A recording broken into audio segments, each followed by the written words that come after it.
Petr Korda, one Australian Open championship, a world #2 ranking, and one of the most beautiful natural talents that tennis has ever produced.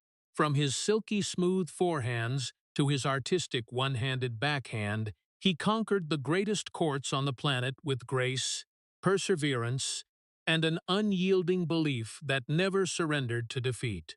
Millions of fans once admired him as a symbol of pure beauty in tennis, a man who could turn every match into an artistic performance, a tennis player whom even his opponents had to admit that his talent was something that could not be taught. But behind those brilliant moments was a story that was not glorious, but painful. A childhood growing up behind the Iron Curtain of communist Czechoslovakia. Years of training in harsh discipline and loneliness. Bitter failures when standing so close to the Grand Slam dream only to watch it slip away. Long seasons when the whole world only talked about other stars while his name gradually faded into oblivion. And finally, the moment that seemed to be the most beautiful of his life. Australian Open, 1998. 2 perfect weeks turned Petr Korda from a man always doubted into a Grand Slam champion. But the sad thing is that victory did not bring the peace he had waited for more than 20 years. Just a few months later, questions began to appear. Doubts began to spread. And the trophy that once made him believe all the suffering had ended became the beginning of the most painful chapter of his life. More than 25 years have passed. The matches have receded into the distance. The cheers have faded. But there is one thing that has never disappeared. That is the shadow of Australian Open 1998. That is the endless debates. That is the feeling when a person's greatest achievement also becomes the most questioned thing. And now at the age of 58, when the days of competition are only memories in time, has brought him to a very different chapter of his life. What really happened behind the championship that changed everything? What made Petr Korda carry a pain for many years that most of the world has never fully understood? And is what we all have suspected for many years truly the most important story? Or is there a deeper truth lying behind the trophy that has defined his entire life? Before continuing, please hit like and leave a heart for Petr Korda. That is a small way to remember a champion who reached the pinnacle of world tennis, but had to carry questions that never really disappeared. And please subscribe to the channel if you believe that behind every legend, there is always a story bigger than what the public sees. Because the journey ahead will take us back to Prague, where a boy behind the Iron Curtain began a lifelong battle to pursue a dream that seemed impossible. Many years before the name Petr Korda appeared on the greatest courts in the world. Many years before he lifted the Australian Open trophy and became the pride of Czech tennis, he was just a boy growing up in a closed world that most Americans today can hardly imagine. Petr was born on the 23rd of January 1968 in Prague, the capital of Czechoslovakia, when the country was still behind the Iron Curtain of the Cold War period. It was not a place built by dreams of freedom or unlimited opportunities. It was a society where everything was limited. Limited in thought. Limited in choices. Limited in what a child could see of the outside world. In the gray streets of Prague, life moved slowly and with discipline. People went to work, returned home, and tried to build normal lives in a system that did not encourage difference. Petr's family was no exception. They were not rich. They were not famous. They were just a family trying to give their son a better future than the one they themselves had had. Those years were not filled with luxury or comfort. They were filled with frugality, with silent sacrifices, and with the belief that if they worked hard enough, life would change. Petr was a quiet boy. While many other children ran and played in the streets, he often spent hours focusing on one single thing. When he first held a tennis racket in his hand, no one could know that that small moment would change his entire life. At first, tennis was just a game, a way to entertain, a place to forget the monotony of daily life. But very quickly, that game became something much bigger. Each ball strike was like a door opening to another world, a world outside Prague, a world outside Czechoslovakia, a world where huge stadiums, distant countries, and endless opportunities existed. In those years, television did not bring many images of the West. Trips abroad were a luxury for most people. But tennis showed Petr that there was a bigger world waiting ahead. As he grew up, that passion became more intense. The training sessions grew longer. The dreams grew bigger.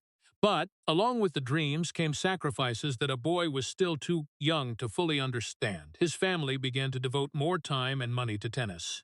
The already limited expenses became even tighter. Vacations disappeared. Small comforts were gradually cut back. Each new racket, each trip to compete, each hour of training was the result of the trade-offs that his parents accepted in silence. No one complained. No one asked to be recognized. They just continued to sacrifice because they saw something in that boy. A fire that not every child had. But Petr's childhood was not only dreams. It was also cold mornings, hours of training that went on until exhaustion, and the feeling of being different from children of the same age. While friends thought about weekend games, Petr thought about the next tournament. While many enjoyed their youth, that boy had already begun to carry on his shoulders the responsibility of a future that the whole family was placing their hopes on. Many years later, when looking back on his life, Petr Korda would realize that the journey to the Australian Open did not begin in Melbourne. It did not begin on the ATP Tour. It began from the small training courts in Prague, where a boy living in a closed world dared to believe that on the other side of the invisible borders of his homeland, there was still another life waiting. And it was that very belief that led him onto the most beautiful yet most painful path of his life. As he grew up, Petr Korda increasingly understood that dreams always have their price. And sometimes that price is paid from a very early age, even before a child is mature enough to understand what he is losing. While peers of the same age were still living in the carefree years of adolescence, Petr had stepped into another world, a world measured by stopwatches, by repetitive exercises until exhaustion, and by scoreboards that never showed mercy. The training courts of Czechoslovakia at that time were not built to nurture emotions. They were built to create winners. Each morning began very early. There was no leniency, no exceptions. The coaches believed that talent was only the starting point. What determined the future was the ability to endure more than others. Petr learned to hit thousands of balls each week. He learned to keep running when his legs felt as heavy as lead. He learned to stay silent when his body ached and no one cared about complaints. That boy gradually understood that tennis was no longer a game. It was becoming a war, and in that war, no one awarded prizes for weakness. Pressure appeared very early. Each junior tournament was viewed as a test for the future. Each loss was followed by disappointed looks. Each victory only brought joy for a very short time before a new goal appeared. Sometimes Petr felt he was growing up faster than others. While many children only needed to think about tomorrow, he had to think many years ahead. He had to think about rankings, about tournaments, about the rare opportunities to compete abroad, about how to prove he was worthy of the sacrifices his family had made for him. Trips away from home began to appear more and more. At first, they brought excitement. A boy from Prague got to see new cities, new courts, and new opponents. But very soon after that, the excitement gave way to loneliness, unfamiliar hotels, cold train stations, hurried meals after matches, evenings looking out the window and missing home. Not everyone understood the feeling of a young athlete who had to live far from family during the most important years of childhood. On the outside side, people only saw the titles. On the inside, there were children learning to grow up without enough time to truly be children. Petr was like that too. Each time he returned home, he seemed to have changed a little more. More mature, quieter, more distant. Tennis was gradually taking away the very normal parts of youth, but in return, it gave him a goal to pursue. Even so, that journey was not always filled with victories. There were tournaments where Petr entered with great confidence and left in tears. There were matches where he led but still failed. There were days when every shot felt heavy and every effort was not enough. Those early failures were more painful than many people imagine, because for a boy who had devoted almost his entire life to tennis, failure was not just losing a match. It was like a denial of everything he had sacrificed. But it was precisely in those moments that Petr began to learn the most important lesson of his life: that talent does not protect anyone from suffering, that the better player does not always win, and that sometimes the only thing one can do is stand up and keep moving forward. Those lessons did not appear in training manuals. They were etched deeply through each loss, each long nighttime bus ride, and each time quietly swallowing tears. As the years passed, tennis was no longer a part of Petr Korda's life. It became his entire life. Every plan revolved around tennis. Every hope was tied to tennis. Every joy and sadness stemmed from the courts. The boy who once held a racket as entertainment now placed his entire future into it. And even though he did not know what lay ahead, Petr continued to move forward, because deep in his heart, he still believed that those lonely days, those training sessions that went on until exhaustion, and those painful failures must lead to something greater. He did not yet know whether it would be glory or suffering, but the path had been chosen, and there would be no turning back. Those years gradually turned Petr Korda from a dreamy boy into a young athlete who was being noticed by the entire Czechoslovak tennis system. Success did not come immediately, but it began to appear often enough for people to realize that the teenager from Prague was not like the others. In domestic junior tournaments, and later in international youth competitions, Petr consistently advanced deep and achieved results that forced the experts to take notice. Those were not victories that came from overwhelming power or superior fitness. What made him different lay in something that was almost impossible to teach: ball feel. From a very young age, Petr had the ability to make seemingly simple shots incredibly soft and refined. In a tennis world increasingly dominated by power and speed, he played the ball like an artist painting on the court surface. Coaches began to speak about him in a different tone. No longer a promising boy, no longer an interesting talent. They began to call him one of the most naturally gifted players they had ever seen. Every time Petr stepped onto the court, people had the feeling that the ball was obeying his will. His forehands were executed gently but with power.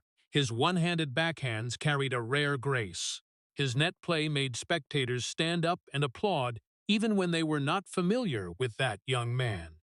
Gradually, Petr's reputation began to spread beyond the borders of Czechoslovakia. International junior tournaments gave him the opportunity to compete against the best players of his generation. And in many places, he not only won, but also left a strong impression with his playing style. There were opponents who defeated him with power. There were those who overcame him with experience. But very few made spectators remember them longer than Petr Korda. That was a gift, but it was also a burden, because the more he was praised for the beauty in his game, the more he had to face an uncomfortable question. Could a player who played so beautifully really be tough enough to become a champion? The praises began to come with doubts.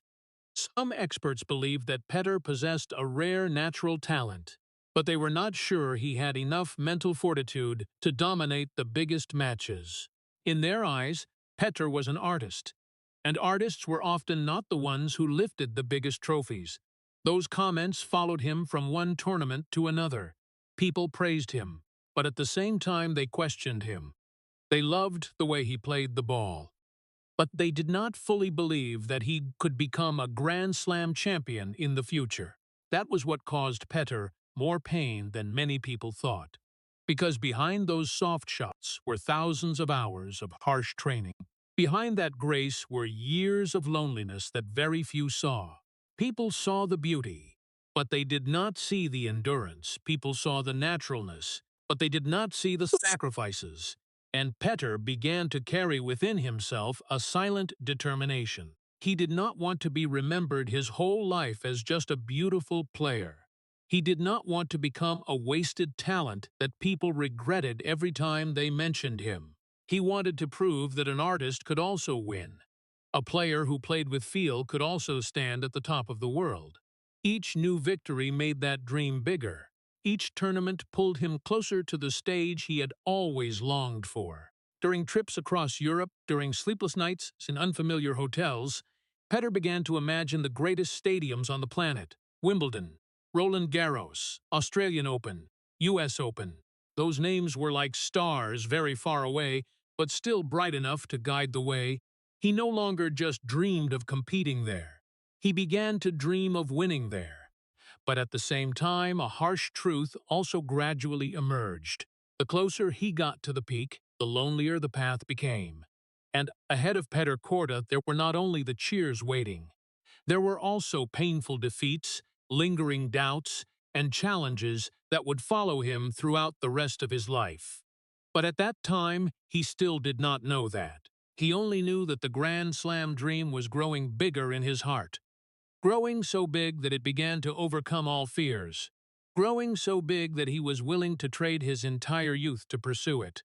And that was exactly when Petr Korda's real journey began. But when the door to professional tennis finally opened, Petr Korda quickly realized that talent was not a guaranteed ticket to success. The ATP Tour was unlike anything he had experienced before. This was no longer junior tournaments where potential was praised and the future was promised.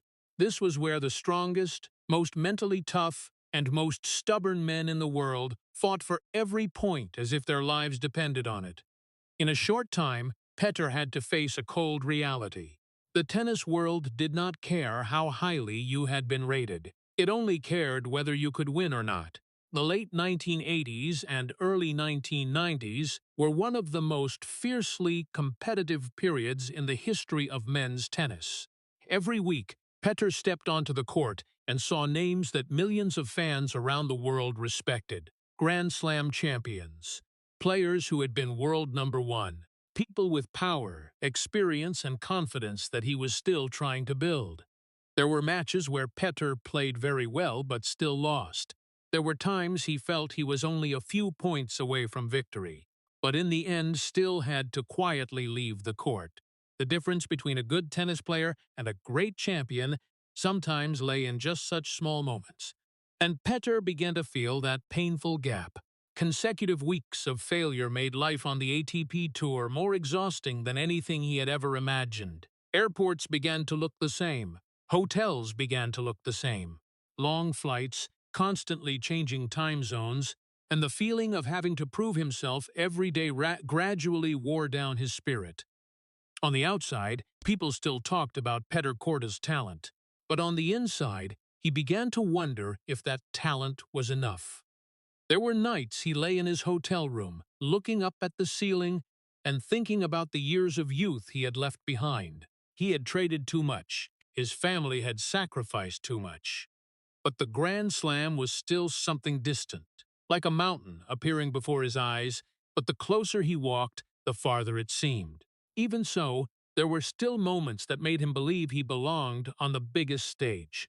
Petr won his first ATP titles. He defeated top opponents. He advanced deep in major tournaments. Each victory was like a reminder that the dream was still alive. But the painful thing was that those rays of hope were often quickly extinguished.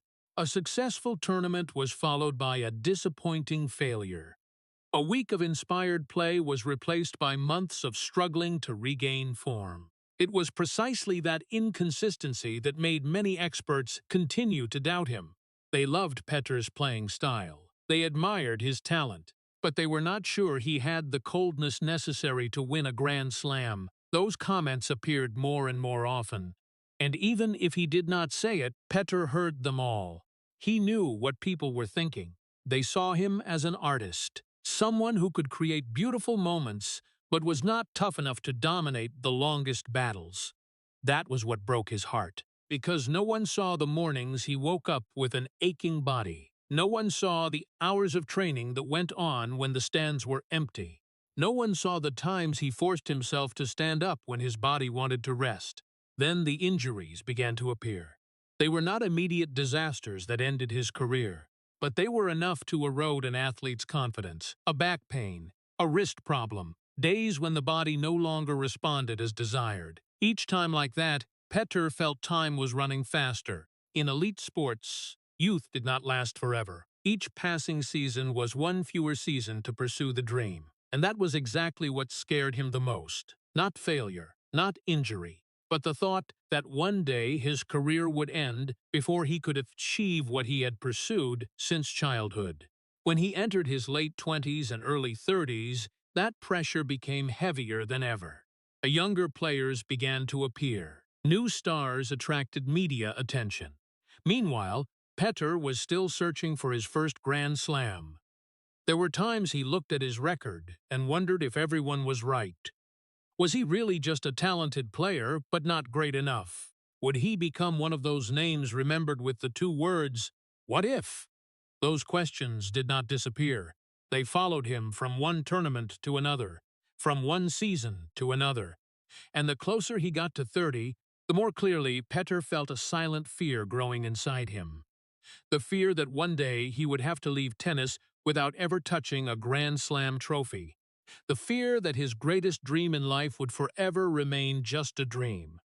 But even in those years full of doubt, Petr Korda continued to move forward. Because somewhere in his heart, he still believed that all the suffering must have meaning. That all the failures, injuries, and falls, followed by getting back up, were leading him to something. He did not know when it would come. He only knew that he could not stop, because for a long time, tennis was no longer something he did. It had become who he was. And abandoning the dream also meant abandoning himself. And then 1992 arrived, a year that Petr Korda would remember for the rest of his life, a year that brought him the greatest hope since the first time he held a racket. But it was also the year that left a scar that it would take him a very long time to learn how to live with. When Roland Garros began in Paris that spring, Petr entered the tournament not as the top favorite for the title. The spotlight was still on bigger stars. The predictions still belonged to players with more established reputations and more impressive records. But sometimes the most beautiful stories begin with those who are not expected. Round after round passed, Petr began to play tennis that made the whole world take notice. He moved lightly on the characteristic red clay of Paris. His shots carried a confidence that people rarely saw before. The natural ball feel, which had helped him stand out since his teenage days in Prague, was now being displayed on the biggest stage of his career. Each victory pulled him closer to what seemed impossible. Each finished match made the belief grow in the hearts of fans back home. For the first time in many years, the people of Czechoslovakia, and later the Czech Republic, began to look at Petr Korda not just as a talent. They looked at him as someone who could make history. When he advanced to the Roland Garros final, it felt like a dream. The boy who had grown up behind the Iron Curtain, who had gone through countless failures, who had been doubted for being too soft to become a great champion, now stood only one match away from a Grand Slam trophy. Just one match. After all the years of sacrifice, after all the lonely trips and disappointments, he had finally touched the door leading to immortality in tennis. Paris at that time seemed more beautiful than ever. The streets around Roland Garros were filled with fans. The press began to tell Petr Korda's story. Interviews appeared more often. Congratulations from home kept coming. And in the depths of his heart, perhaps for the first time, Petr allowed himself to believe that it could really happen, that the Grand Slam dream was no longer a distant idea. It was right in front of him. But sports can sometimes be cruel in its own way. It lets a person see the dream so clearly that it seems touchable, then suddenly pulls it away. Petr's opponent in the final was Jim Courier, a true champion. A man who had been through the biggest battles in world tennis. From the very first points, the pressure of the match was clear. Petr fought with everything he had. He tried to play the tennis that had brought him to the final. He tried to believe in himself. But as the match went on, the gap in experience and mental toughness in the important moments became clearer. When the decisive points passed, Petr began to feel what every athlete fears. The feeling that the dream was slipping away right before his eyes, but he could do nothing to hold on to it. Then the match ended. Jim Courier lifted the champion's trophy. The crowd applauded. The cameras focused on the new champion, and Petr Korda stood there, just a few steps away from where he had imagined he would stand. That distance was not large, but for him it felt like an entire lifetime. Television viewers saw a player who had just become the Roland Garros runner-up. They saw a major success. They saw a step forward in his career, but they did not see what was happening inside him. They did not see the emptiness spreading. They did not see the pain of a man who had just touched what he had pursued for many years, only to be forced to let it go. After the award ceremony, after the handshakes and words of encouragement, Petr left the court with a feeling that was very difficult to describe. Not anger, not complete despair, but a quiet sadness. A disappointment that made all the sounds around him seem distant. There are failures that happen early, and people can easily accept them. But there are failures that come when victory is so close, and it is those failures that often stay the longest. In the days that followed, Paris continued with its life. Roland Garros had a new champion. The press moved on to other stories. But for Petr, time seemed to slow down.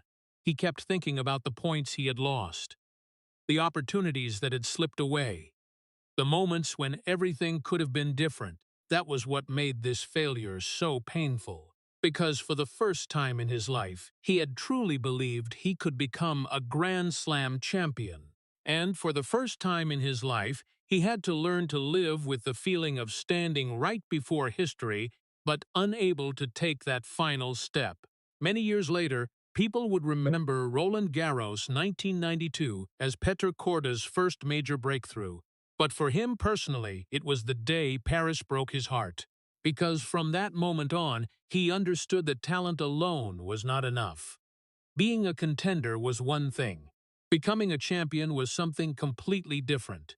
And the most painful thing was that he did not know if he would ever be given another chance like that again.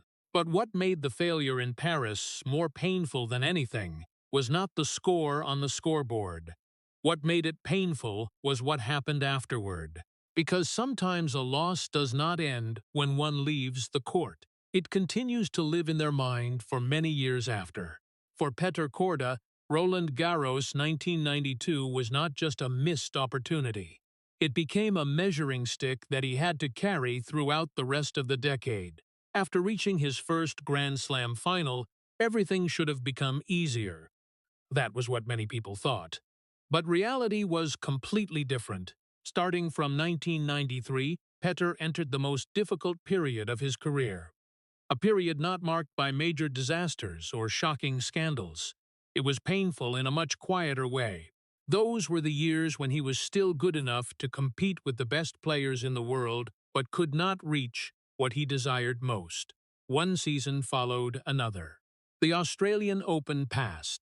Roland Garros passed. Wimbledon and the US Open also passed. Each year brought new hopes, and each year ended with a feeling of incompleteness. Petr still won many matches. He still claimed ATP titles.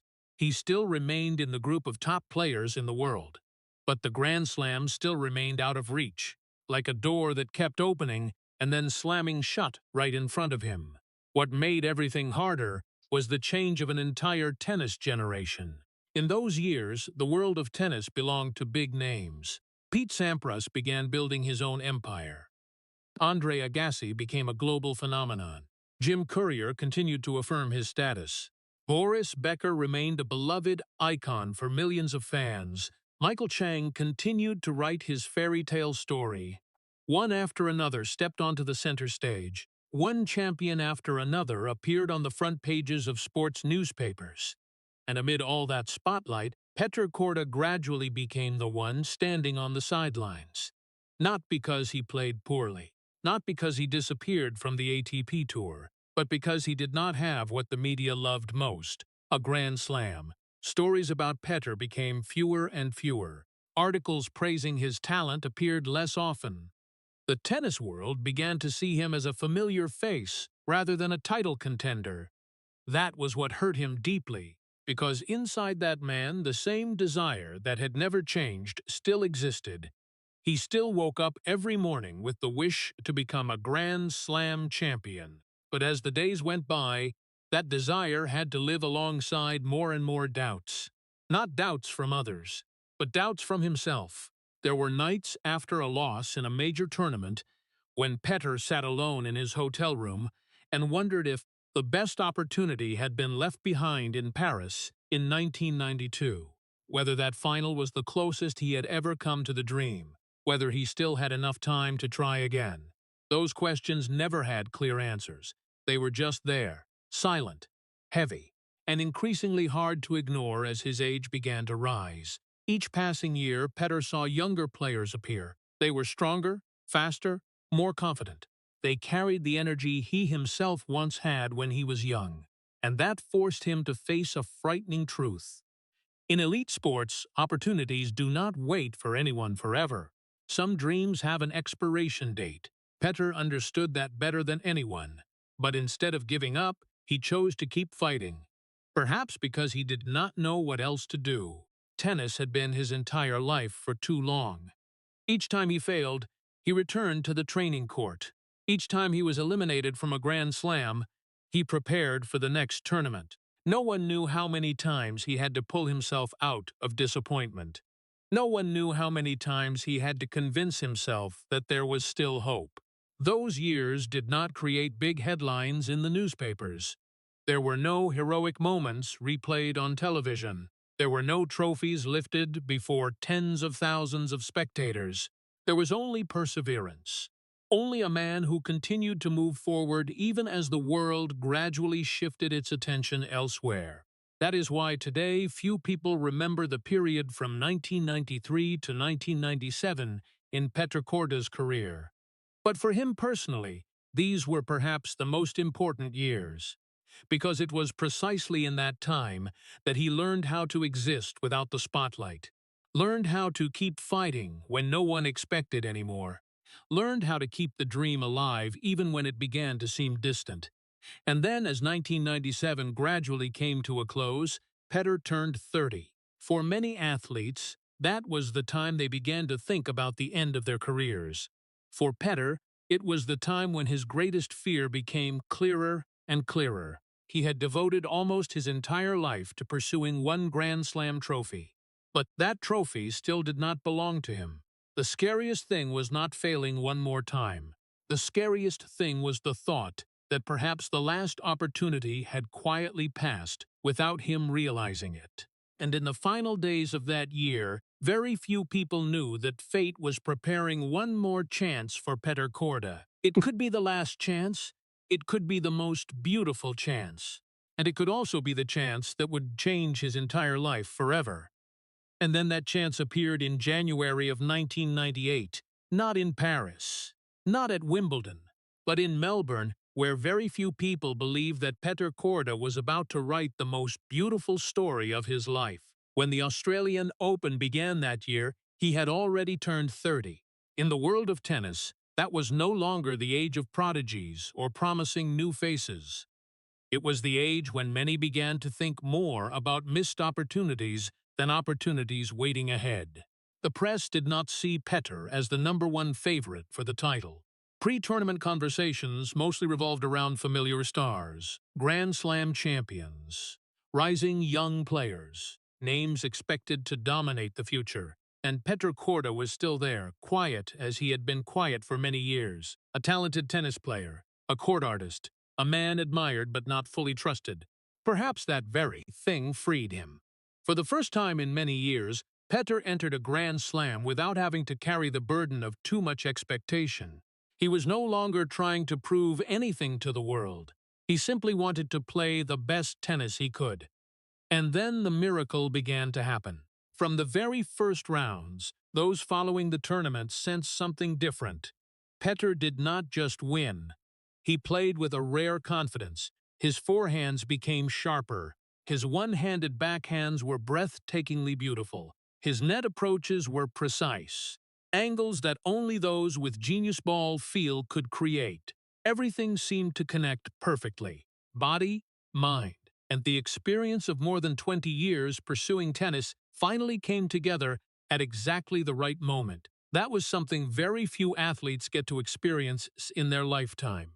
The feeling when everything operates exactly as desired. One match followed another, one victory followed another. Petr successively overcame strong opponents and advanced deeper into the tournament. But what was most impressive was not that he won, but how he won. There were moments when he played tennis that made commentators shake their heads in amazement. Those who had once doubted his ability to win a Grand Slam began to change their tone. Those who had once thought he was just a court artist now had to admit that Petr Korda was playing like a true champion. The closer he got to the final, the more the atmosphere around him changed. Reporters began to recount the long journey of the man from Prague. They mentioned Roland Garros, 1992. They mentioned the years of disappointment. They mentioned the missed opportunities. And for the first time in a very long time, the whole world began to wonder if this was Petr Korda's time. When he stepped into the final, the opponent waiting on the other side of the net was Marcelo Rios. The talented Chilean was having the best tournament of his career. Younger, seen as the future of men's tennis. And like Petr many years earlier, Rios was also standing before an opportunity to change his life forever. That matchup carried its own special quality. One man trying to reach the peak for the first time, another trying to save the dream he had pursued for nearly his entire life. Before the match, the pressure was unavoidable. Petr understood better than anyone that opportunities like this did not come around often. He had once stood in a Grand Slam final. He had once known the feeling of watching the trophy go to someone else. And he did not want to live through that again. When he stepped onto the court on the final day, no one could know that what was about to unfold would become the most perfect performance of Petr Korda's life. From the very first games, he controlled the match, not with overwhelming power, not with explosions, but with tennis that was refined and precise to near perfection. Every shot had a purpose. Every movement was at the right moment. Every decision carried the calm of a man who had waited for this moment for too long to let it slip away. Marcelo Rios tried to fight back, but the more he played, the more he was drawn into the rhythm that Petr created. The spectators at Rod Laver Arena began to realize they were witnessing something special. Not just a Grand Slam final, but the liberation of a human being. The scores appeared one after another. 6-2, 6-2, 6-2. Each set that's passed pulled Petr closer to the dream that had kept him awake for many years. And then that moment finally came. The final point ended. The match closed. Petr Korda became the champion of Australian Open 1998. In the first few seconds, it seemed even he himself could not believe what had just happened. 20 years of training, 20 years of sacrifice, 20 years of failure, doubt, and waiting. All of it led to this moment. Then he performed the famous scissors kick jump, a moment that later became an iconic image of the Australian Open. But behind that jump was not just joy, it was release. It was the tears of a man who had carried the dream for too long. It was the feeling of finally being proven good enough. Finally being proven that the years of suffering were not meaningless. When the first Grand Slam trophy was placed in his hands, Petr Korda stood still for a few seconds. Perhaps he thought about Prague, thought about his family, thought about the cold training courts, thought about the lonely trips, thought about Roland Garros 1992, thought about all the times he had feared that the dream would never come true, and now it was in his own hands. That was the happiest day of Petr Korda's life. That was the day when all the suffering seemed to finally be repaid. That was the day he believed the battle had ended. But what he did not yet know was that the greatest pains of his life were still ahead. In the many years that followed, whenever people mentioned Australian Open 1998, they often remembered the final. They remembered the dominant score. They remembered the famous scissors kick jump. They remembered the moment Petr Korda lifted the only Grand Slam trophy of his career. But very few talked about the weeks immediately after that victory. Perhaps because no one could understand the feeling of a person who had spent more than 20 years pursuing a dream, only to suddenly wake up and realize that dream had finally become reality. Those were the happiest days of Petr Korda's life. They were also the shortest days. For the first time in many years, he no longer had to answer questions about when he would win a Grand Slam. No longer had to hear comments that he was too talented, but not strong enough. No longer had to carry the feeling that he was missing something to be recognized like the greatest champions in the world. The Australian Open trophy had changed everything. In just a few short weeks, Petr Korda went from a player always standing on the sidelines of debates about the best to one of the most mentioned names in tennis. Newspapers from Europe to America began to recount his journey. Stories about the boy who grew up behind the Iron Curtain, the years of failure, the times he stood up after disappointments. Everything now looked like a movie with a beautiful ending. And for the first time, Petr felt the world was looking at him with different eyes. No longer curiosity, no longer doubt, but respect. A few months after the championship, he rose to the world #2 ranking. That was the highest ranking of his entire career, just one step below the absolute peak of men's tennis. For a man who had once feared ending his career without ever touching a Grand Slam, that was almost unbelievable. Many years earlier, Petr had stood alone in cold hotel rooms, wondering if he was good enough. Now the ATP rankings were answering that question for him, not with words, but with a number. World #2, a position that thousands of players dream of but very few reach. Congratulations kept coming. Interviews became more frequent. Tournaments began to see him as one of the biggest stars of the sport. And deep in his heart, Petr began to allow himself to think about the future in a different way. If he could win one Grand Slam, why could he not win another Grand Slam? If he could defeat the best players in the world in Melbourne, why could he not do the same in Paris, London, or New York? For the first time in his career, the dreams no longer carried the color of desperation. They carried the color of belief, a belief that he had waited too long to obtain. His family members also lived in unprecedented happiness. They were the ones who understood the price of this success most clearly. They remembered the years of hardship. They remembered the long trips. They remembered the times Petr returned after failures with tired eyes, but still tried to say that everything would be okay. Now finally, they got to see the reward for all those sacrifices. For the Korda family, the Australian Open trophy was not just a sports title. It was proof that the difficult years were not meaningless. In his homeland, pride also spread widely. People looked at Petr as a symbol of success for the country in the new era, a man who had stepped out from the limitations of the past to conquer the biggest stage in the world. Children who loved tennis began to mention his name with admiration. Small training courts in the Czech Republic began to tell the story of Petr Korda as evidence that big dreams could still come true. And perhaps the most beautiful thing in all of that was the feeling of peace that Petr finally found. After many years of living under pressure, after many years of feeling he always had to prove something, he could wake up in the morning without carrying the fear of failure. He could look back on his life and feel grateful instead of regretful. The wounds from Roland Garros, 1992, seemed to have healed. The years of being forgotten from 1993 to 1997 seemed to have been repaid. Life was finally smiling at him. And what made it all more heartbreaking was that Petr truly believed the difficult days had been left behind. He believed that the most painful chapter had ended. He believed that from here on, people would remember him as a Grand Slam champion, a winner, a story of perseverance rewarded. But sometimes life is cruelest precisely at the moment when a person begins to feel safe.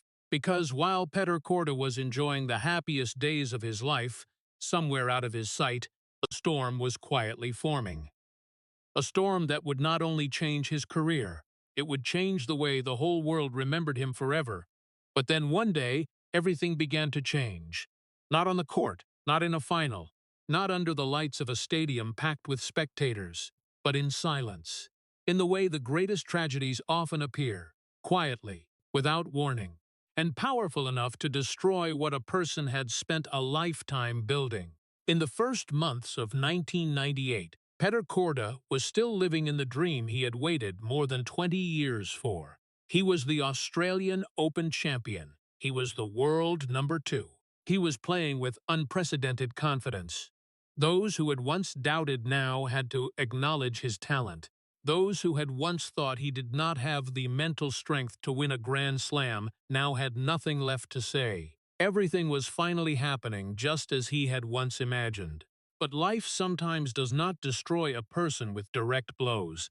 It does so with things that appear so unexpectedly that people have no time to prepare. That summer, Petr continued to compete on the ATP Tour as he always had. No one in his family, no one in his team, no one in the tennis world could imagine that in just a few short weeks, the entire story of Petr Korda would change. Then that letter appeared. A notification, a test result, a few simple-looking lines of text, but powerful enough to make everything collapse. The sample taken during competition at Wimbledon was reported positive for nandrolone, a substance banned in professional sports. Those who were close to Petr afterward recounted that the first reaction was not anger, not panic, but shock, a prolonged silence, like when a person receives bad news so severe that the brain refuses to accept it. Petr read the notification again, then read it once more. He understood very clearly what that meant. Not just for his career, not just for the tournaments, but for his reputation, for everything he had just achieved, for the Australian Open trophy that was still so fresh in fans' memories. For many years, he had fought to be recognized, and now just one test result was enough to put everything in question. His closest loved ones could not hide their shock. His family understood the journey Petr had been through. They understood the years of training, the sacrifices, the failures, the times he stood up after pain. They had just witnessed his greatest dream in life become reality, and now suddenly everything seemed to be pulled back. But the worst thing was not the letter. The worst thing was what happened afterward. In a very short time, the story was no longer in Petr Korda's hands. It belonged to the media, to the newspaper headlines, to the endless debates around the world. International news outlets reported simultaneously. Headlines appeared from Europe to the United States, from Australia to South America. Petr Korda's name was now no longer accompanied by Australian Open or World Number 2. It was accompanied by another word, doping. And that was a word that any athlete fears. In elite sports, there are not many accusations that cause greater damage. It makes every victory looked at differently. It puts every achievement in question. It makes the years of sacrifice suddenly fragile. Those who had once praised Petr now began to doubt. Those who had never believed in him felt they had the answer. Discussions broke out everywhere. Would the Australian Open Championship still be viewed in the old way? Were the things he achieved truly entirely due to talent? Was that beloved champion hiding something? Petr denied intentionally using banned substances. He continued to defend his honor. But sometimes, in the eyes of the public, the truth no longer mattered as much as the doubt. Once doubt appears, it has its own way of existing. It clings to a person, it grows over time, and it very rarely disappears completely. The most painful thing was that everything happened so fast. Just a few months earlier, Petr Korda was an inspiring story in the tennis world. The man who never gave up even after many years to reach his first Grand Slam. The one who was finally rewarded for his perseverance. Now, the same world was looking at him with a completely different eye. From champion to the center of controversy. From winner to the one who had to explain. From a symbol of perseverance to the subject of endless debates. Life sometimes changes in such a frightening way. Not over many years. Not through many stages. But in just a few short weeks, Petr Korda had taken more than 20 years to climb to the peak. But with just one moment, he felt as if the ground beneath his feet began to shake. And what made everything more tragic was that he did not even know this was only the beginning. because that letter not only changed the 1998 season, it would change the way the whole world remembered Petr Korda for the many decades that followed. But the most terrible thing about doubt is that it never stops at one day, 1 week, or one article. It spreads. It clings to a person. It changes the way the world sees them. And sometimes, it even changes the way they see themselves. After the information about the test result was made public, Petr Korda entered the most difficult battle of his life. This was not a battle on the court. There was no referee, no cheering crowd, no chance to make up for it with a win in the next round. This was a battle to defend the reputation he had spent more than 20 years building. In the many years before that, Petr had always been mentioned as one of the most naturally gifted players of his generation. Even those who were not his fans admitted that the beauty in his playing style was something special. But now, those praises seemed to disappear overnight. In their place were questions, accusations, suspicious looks. Petr tried to explain.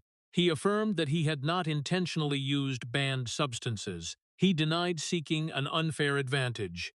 He tried to defend what he believed was the truth. But there was one thing he quickly realized. Once the world had decided to doubt you, explanations often no longer carried the same power as before. People heard what he said, but not everyone believed.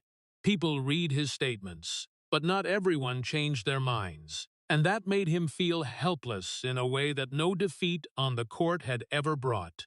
Before, if he lost a match, Petr could return to the training court. He could improve his serve. He could train harder. He could win the next time. But how do you win against doubt? How do you change the minds of millions of people you have never met? How do you protect a reputation that is being pulled down day by day? No one teaches an athlete how to face that. And Petr was forced to learn that lesson in the most painful circumstances. What made everything even more cruel was that the past began to be looked at through a completely different lens. Victories that had once been praised were now re-examined. Achievements that had once been celebrated were now questioned. People who had once talked about Petr's natural talent began to wonder if that talent was the whole story. That was a painful feeling that only those who have been doubted truly understand. When something happens in the present but changes the way people view your entire past. Petr had once thought that Australian Open 1998 would be the greatest legacy of his life. But now, that trophy had become the center of debates. Instead of talking about how he played in Melbourne, many people began to talk about what happened afterward. Instead of remembering the famous scissors kick jump, they remembered the newspaper headlines. Instead of remembering the 20-year journey pursuing the dream, they remembered the controversy. That was what broke his heart, not because he lost a title, but because he felt he was losing the right to enjoy that title. There are victories that people wait their entire lives to achieve. Petr had waited more than 20 years for the Australian Open, but only a few months after lifting the trophy, he realized he was no longer allowed to remember it in a simple way. Every time the championship was mentioned, questions would appear. Every time he looked back on the most beautiful moment of his life, the shadow of doubt came along. That pressure did not weigh only on Petr. It spread to his family. His closest loved ones also had to live with debates they had not created. Regina, the woman who had always stood by his side, watched her husband change day by day. She saw a man who had once been full of confidence begin to become quieter, more cautious, more tired, not because of age, but because of the weight of what was happening. The family that had once shared the joy with him after the Australian Open now faced months of tension and uncertainty with him. There were evenings when tennis was no longer mentioned as a joy. It became a source of anxiety. It became something that kept the whole family awake. The most heartbreaking thing was that Petr could not protect them from it. He had once been able to protect his family with victories, with stability, with pride. But now, he could not stop what was being said in the press. He could not stop the comments. He could not stop his name from being pulled into debates that stretched from one month to the next, and it was precisely that helplessness that hurt him the most deeply. In sports, Petr had gotten used to controlling his fate with the racket in his hand. But this time, the racket could not help, talent could not help, titles could not help. He could only stand there and watch the image he had built over many years get swept into a storm he could not extinguish. Perhaps that was when Petr Korda understood a heartbreaking truth, that sometimes the hardest thing in life is not failure, but when you know who you are, but cannot make the world believe it. And it was also from that time that he began to live with a new pain. The pain when the greatest victory of his life was no longer just a victory. It had become a debate, a question mark, a memory that every time it was mentioned carried a feeling of loss. And that was a wound that would stay with Petr Korda longer than any loss on the court. After all the debates, the articles, and the long months of tension, what remained was not anger. What remained was silence. And sometimes, silence is even more frightening than any noise. In the years that followed, Petr Korda gradually moved away from the ATP Tour. There was no glorious farewell moment. There were no long rounds of applause like those given to legends honored by the whole world. His farewell happened in a much quieter way, like a person who had once stood in the brightest spotlight, then slowly stepped into the shadows as the audience turned to look at another story. For most of his adult life, Petr had been accustomed to the rhythm of professional tennis. Airports, hotels, training sessions, matches, cheers, scoreboards. That was his world. That was where he belonged. But then one day it all disappeared. No more mornings waking up to prepare for a big match. No more transcontinental flights. No more thousands of spectators waiting for every shot. Only a normal life remained. A life that he had once thought he really wanted. But when it truly arrived, he realized how large the void that tennis left behind was. The first years after leaving the peak were not easy. Not because he did not have family. Not because he did not have financial stability. But because he had to learn to live with a story he could not change. In the eyes of many people, Petr Korda would forever be the Australian Open 1998 champion. But in the eyes of many others, his name would also forever be tied to the controversy that changed the end of his career. That was what hurt him the most. Not because he wanted people to forget what had happened, but because he knew that no matter what he did, that story would always appear whenever his name was mentioned. There were days he read an old article about the Australian Open. There were days he saw images of the famous scissors kick jump, and instead of just feeling proud, he felt a sadness that was hard to name. Because the most beautiful memory of his life no longer belonged to him alone. It belonged to the debates. It belonged to opposing views. It belonged to questions that had never really disappeared. Over time, Petr began to spend more time reflecting on his life.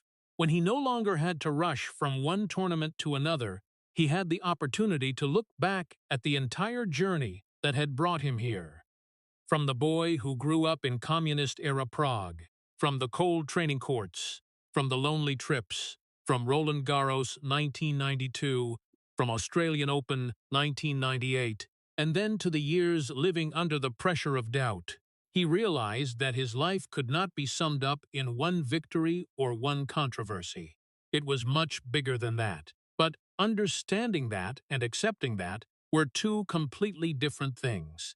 There were wounds that no longer hurt as intensely as before, but they never disappeared completely. Petr gradually understood that the past would not change. There would be no day when the whole world suddenly looked at him in the same way. There would be no final explanation powerful enough to end all debates. There would be no chance to turn back time and rewrite the story. And it was precisely that acceptance that became an important turning point, because when he stopped trying to change the past, he began to learn how to live with the present. That was not surrender. That was serenity. A form of serenity that only appears after many years of fighting things beyond control. Gradually, Petr learned to enjoy the small things that he had rarely had time to cherish before.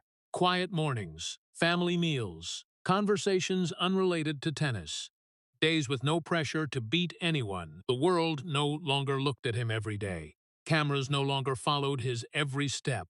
And in that silence, he began to find another version of happiness. Not as brilliant as a Grand Slam championship, not as loud as the teacher cheers on center court, but truer, more lasting. Even so, there were still moments when the old sadness returned. Times when he saw his name in a historical article about tennis. Times when he realized that for many people, the 1998 controversy was still the first thing they remembered. And then he felt regret again. Not regret for what he had lost, but regret because the story he had once hoped the world would remember had not unfolded that way. But then time continued to pass, and while the world still debated the past, Petr Korda began to focus on something else, something more important than any title, more important than any controversy, something that would help heal the wounds that tennis had left. That was family, and it was family that would become his salvation in the years ahead. Perhaps the most beautiful thing in Petr Korda's story is that he did not have to go through those dark years alone. When the court lights went out, when the debates continued to exist, and when the world no longer looked at him with the same eyes as before, there were still people who had never left him. And standing at the forefront of that was Regina. In many sports stories, people usually only remember the champion. They remember the trophy, the victories, and the glorious moments. But behind every life are people who silently carry the heaviest part of the journey. For Petr, that person was Regina Rashkurtova. Before becoming his wife, Regina had also been a professional tennis player. That meant she understood better than anyone the price of elite sports. She understood the training sessions that went on until exhaustion. She understood the feeling of failure after a big match. She understood the loneliness of endless trips. And she understood the invisible pressures that outsiders rarely see. That is why, when the controversies appeared and Petr's life began to change, Regina did not need anyone to explain to her the level of pain her husband was going through. She saw it every day. She saw the fatigue in his eyes. She saw the silences that lasted longer than before. She saw a man who had once fought against the strongest opponents in the world, now having to fight things that could not be defeated with a racket. And she was still there, not in the easiest days, but in the hardest days. That was perhaps the true measure of love. Their marriage was not built on newspaper headlines or glamorous moments. It was built through time, through failures, through hurts, through periods when everything seemed to be collapsing. While many relationships fell apart under the weight of pressure and fame, Regina and Petr continued to walk together. Not because they had no difficulties, but because they chose not to let go. Those years helped Petr realize one thing: there are people who love you for what you achieve. But there are also people who love you, no matter what you still have left. And the difference between those two things can determine an entire life. Not only Regina, but other family members also never turned their backs on him. When the world debated, they still believed. When the press asked questions, they still stood by his side. When Petr's name became a controversial topic, they still saw the man they had always known. That meant more than any defense, because sometimes what helps a person keep moving forward is not the whole world believing in them, but the most important people still believing in them. And then life gave Petr a role bigger than any title he had ever won, the role of a father. If tennis had once taught him how to fight, then family taught him how to love. When the children grew up, Petr began to see the world from a different perspective. He no longer only thought about the matches that had passed. He no longer only thought about what he had lost or what he had achieved. He thought about the future of his children, thought about the lessons he could pass on, thought about how to help those children grow up stronger than what he once had. Jessica Korda, Nelly Korda, Sebastian Korda. Each one carried a part of the family legacy.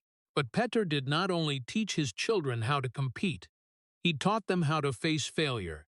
He taught them that talent is a gift, but perseverance is what determines how far a person can go. He taught them that life is not always fair, and sometimes you have to keep moving forward even when others do not understand your story. Perhaps no one understood the value of that lesson more than Petr, because he had lived through years when success and suffering existed at the same time. He had once known the feeling of being celebrated by the whole world, and he had also known the feeling of being doubted by the whole world. That is why what he passed on to his children was not just sports technique. It was the ability to stand firm when everything became difficult. It was responsibility for one's actions.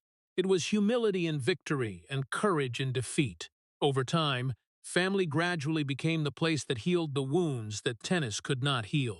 In the arms of his loved ones, Petr was no longer the Australian Open champion. He was no longer a figure in a controversy. He was no longer the person the press mentioned with questions that stretched for decades. He was simply a husband, a father, a man trying to live the best he could. And perhaps that was the greatest gift life had given him. Because after everything that had happened, when the spotlight disappeared and the debates gradually receded, what remained was not a trophy. What remained were the people who had never left him. They were the ones who helped Petr Korda find the peace that tennis had once taken away. And they were also the ones who would help him realize that the greatest legacy of his life did not lie on any court. It was growing every day, right in his own family.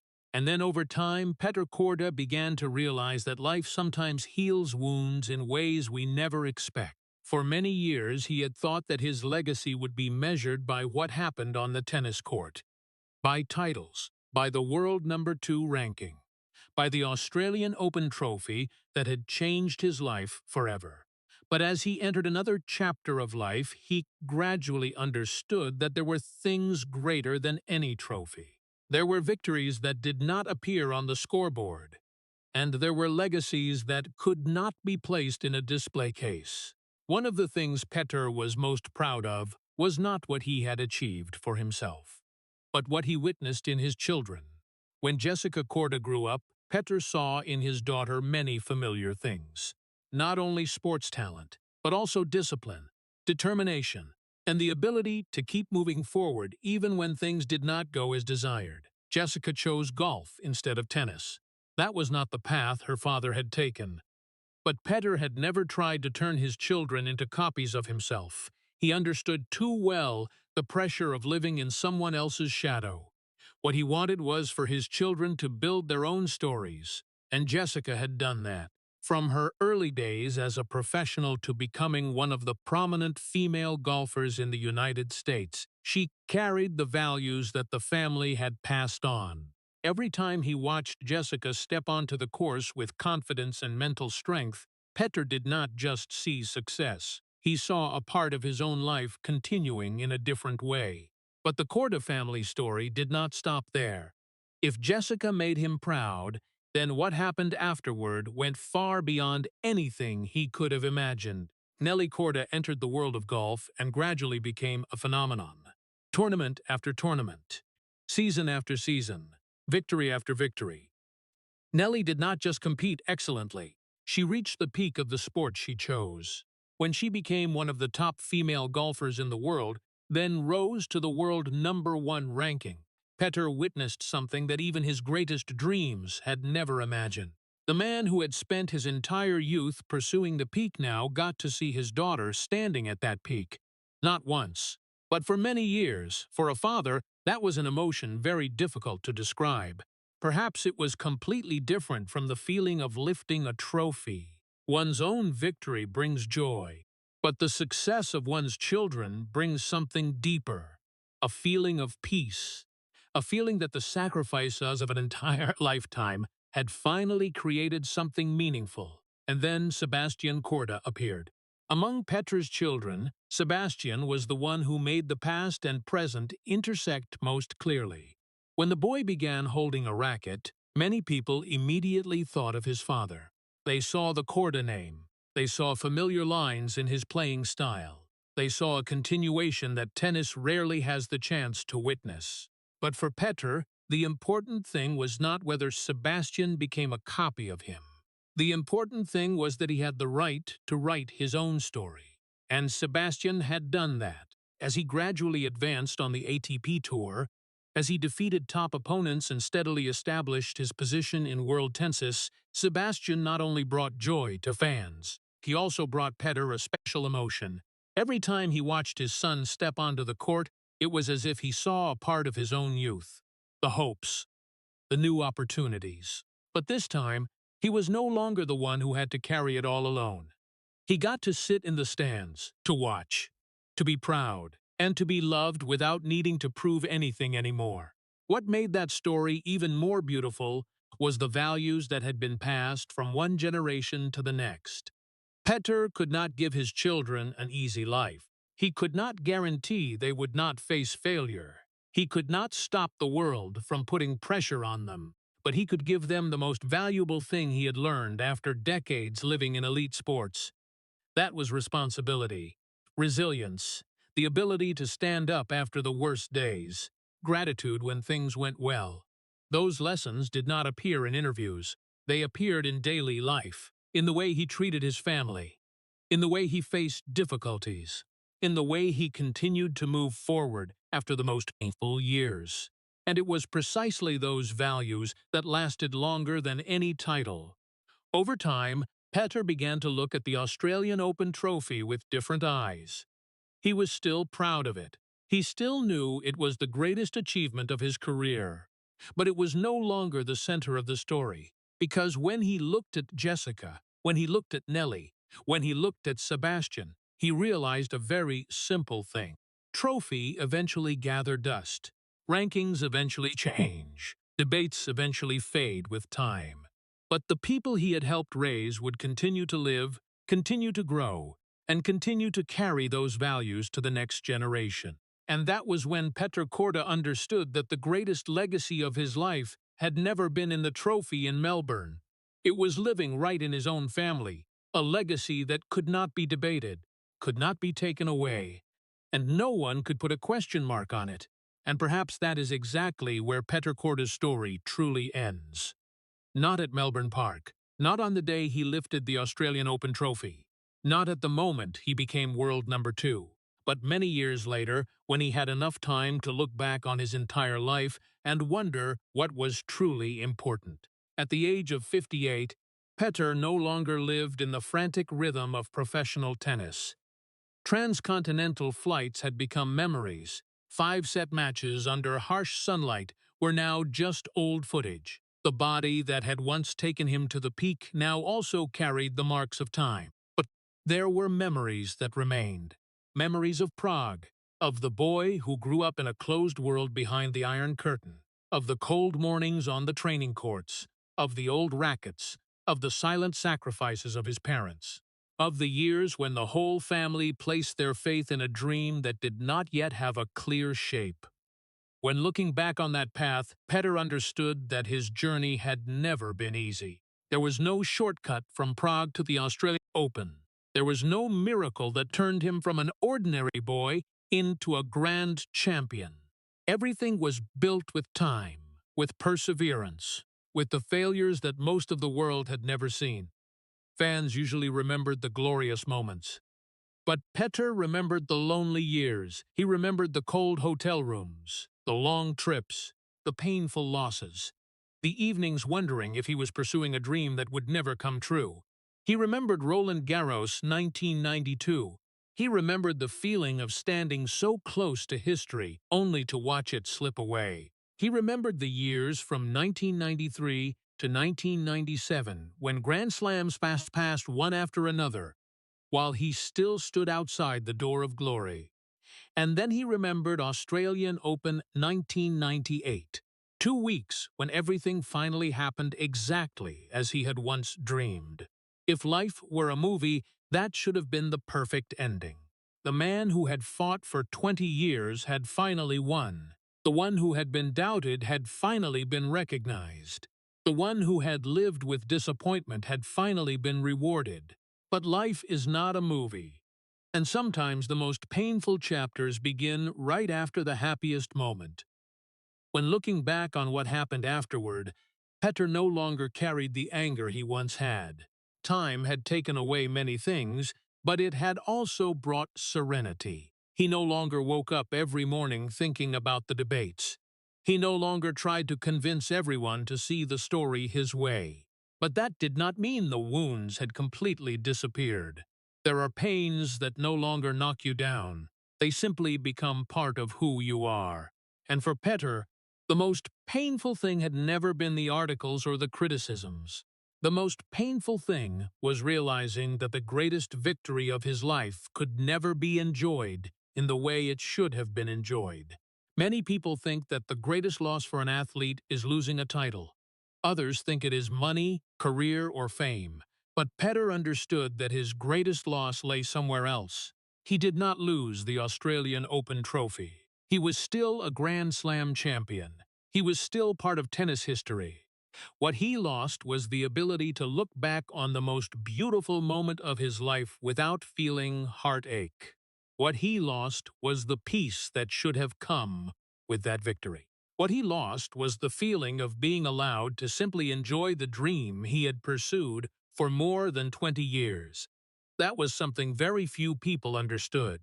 And perhaps that was exactly what we had all suspected for many years. Not how Petr Korda won the Australian Open. Not the questions that had appeared in the newspapers, but a much sadder truth. That the championship had never brought him the peace the world still imagined. That even when he reached the peak, he still had to carry a burden in his heart. And perhaps that was the real tragedy of this story. But then, when he looked forward instead of backward, Petr realized that life still had a gift for him that no one could take away. He saw Jessica. He saw Nellie. He saw Sebastian. He saw the children who had once run around his house now become strong, talented, and successful people in their own ways. He saw the values he had tried to pass on still living in them. He saw resilience, responsibility, humility, and the courage to keep moving forward when life became difficult. There were days when Petr sat quietly in the stands, watching Sebastian compete. That scene carried a very special peace. No more pressure to win. No more fear of failure. No more feeling of having to prove anything to the world. Only a father watching his son pursue his own dream. And in moments like those, he understood that the most important things were still by his side. Not the trophy in Melbourne. Not the world #2 ranking. Not the praises or the debates. But family, love. The people who had stayed when everything else changed. In the end, that was the true legacy of Petr Korda. Not a title, not a record, but the life he had built after everything that had happened. A life with pains that could not be erased, but also with beautiful things that no one could take away. And as the sun gradually set on his years of competition, Petr Korda could look back on that entire journey with a feeling he had once thought he would never find. Not victory, not vindication, but serenity, because after all, the most precious things in his life had never left. Petr Korda's story leaves a very sad feeling, not because he failed, but because he won and still had to carry the pain for the rest of his life. When looking back on the entire journey from the boy who grew up in communist Czechoslovakia-era Prague, training under deprived conditions, overcoming the lonely years on the ATP Tour, then painfully falling in the Roland Garros 1992 final against Jim Courier, we see a person who had devoted almost his entire youth to pursuing one single dream. Australian Open 1998 should have been the perfect reward for more than 20 years of sacrifice. That was the moment Petr became a Grand Slam champion, rose to #2 in the world, and finally proved that he was not just a court artist, as the doubts before had suggested.